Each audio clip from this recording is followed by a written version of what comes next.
Welcome to the Kashmir Walla. I am Kaisar and you're watching our daily bulletin. Here are today's top stories. The UN criticized the Indian Army's efforts to prevent the release of documents relating to a trial that found 6 army men guilty of extrajudicial killing of 3 civilians in Machil sector in 2010.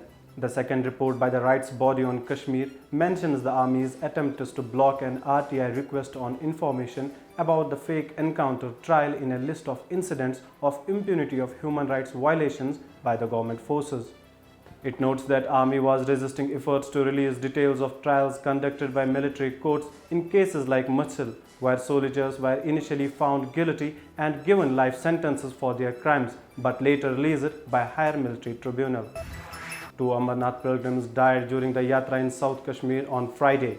According to the reports, the deceased were identified as 65-year-old Shikanath Doshi, a resident of Gujarat, and 55-year-old Shishi Bhushan Kumar, a resident of Jharkhand. Mr. Doshi died near Sheshnag while Mr. Kumar died near the cave shrine. The cause of the deaths is being ascertained.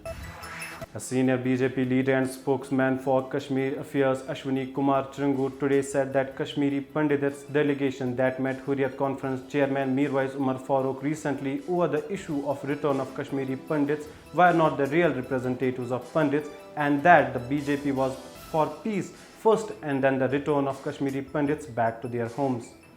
Addressing a press conference, the spokesperson said that he was not against Hurriyat's move, but those who met Mirwais were not the real representatives of Pandits.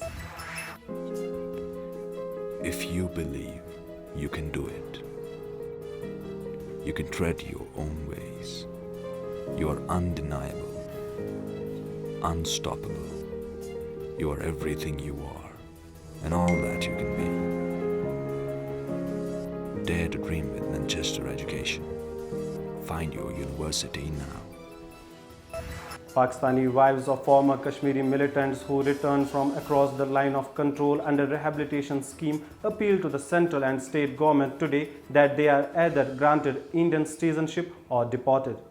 The women sought the intervention of Prime Minister Narendra Modi, External Affairs Minister Dr. S. Jaishankar, and Jammu and Kashmir Governor Satyapal Malik, as well as Pakistani Prime Minister Imran Khan, to end their plight. They also appealed to the United Nations and human rights organizations across the world to take up their cause with India and Pakistan. The women alleged that the state was denying them traveling documents to visit their families in Pakistan or Pakistan-administered Kashmir.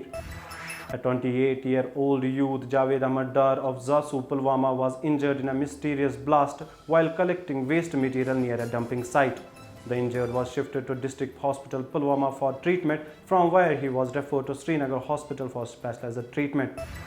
Traders, civil society members and fruit growers today held a protest at Sopore Fruit Mandi to demand revocation of order restricting the movement of vehicles on Jammu-Srinagar National Highway. The protesters were holding placards and banners carrying messages like "We love Yatris," "Lift the ban on highway," and "Save fruit industry of Kashmir." The protesters said that they wholeheartedly welcome the Yatris but asked the government to devise a mechanism to ensure unhindered movement of vehicles on the highway.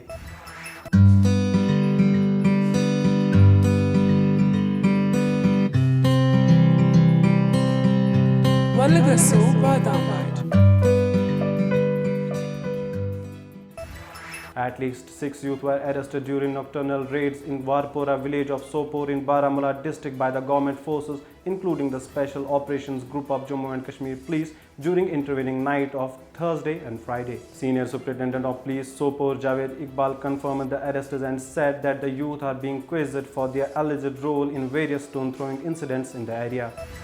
Authorities today had imposed restrictions in Nauhata area of downtown Srinagar on the second death anniversary of slain militant Sajjad Ahmad Gilkar, alias Sajjad Billah, as a precautionary measure. Heavy deployment of forces was also made in the areas since morning. Meanwhile, locals observed shutdown in the area to remember Sajjad. Pakistan told India it will not open its airspace for commercial flights until New Delhi removes its fighter jets from forward IAF airbase. Pakistan Aviation Secretary Shahrukh Nusrat informed the same to a paramilitary committee. On 26 February 2019, Pakistan fully closed its airspace after Indian Air Force fighter jets struck Jaish-e-Mohammed training camp in Balakot following the Pulwama attack in Kashmir. Thank you for watching, and you can find more on our website thekashmirwalla.com, and don't forget to follow us here.